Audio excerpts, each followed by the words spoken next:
நல்லாளின் தித்திக்கும் திருப்பாவை பாடல் 29. சிற்றஞ்சிறு காலே வந்துன்னை சேவித்து பொற்றாமரை அடியே போற்றும் பொருள் கேளாய்.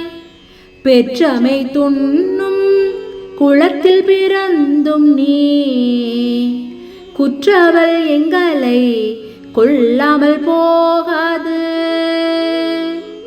இற்றை பறை கொள்வான் அன்று காண் கோவிந்தா, எற்றைக்கும் ஏழு பிறவிக்கும் முன்னோடு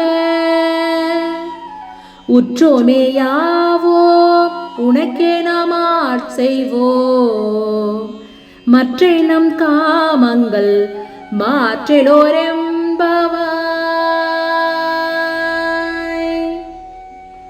அதாவது, வைகறை பொழுதிலே வந்து உன்னை நாங்கள் வணங்கினோம். உன் பொற்றாமரை திருவடிகளை போற்றுதற்குரிய எங்கள் கருத்தை கேட்பாயாக. எல்லையற்ற பெருமை உடையவனாகிய நீ மாடு மேய்த்து உண்ணும் இடையர் குலத்திலே பிறந்தும் எங்களை சிற்றடிமை கொள்ளாமலே போய்விடாதே. நாங்கள் உன்னை வணங்குவது இன்றைக்கு பறை கொள்வது மட்டுமன்று கோவிந்தா, என்றைக்கும் ஏழேழு பிறவிக்கும் உன்னோடு பொருந்தியே வாழ்வோம்.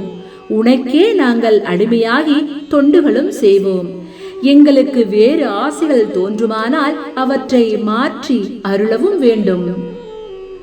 நல்லாளின் தித்திக்கும் திருப்பாவை பாடல் 29 நிறைவு பெற்றது. மீண்டும் நாளை சந்திப்போம்.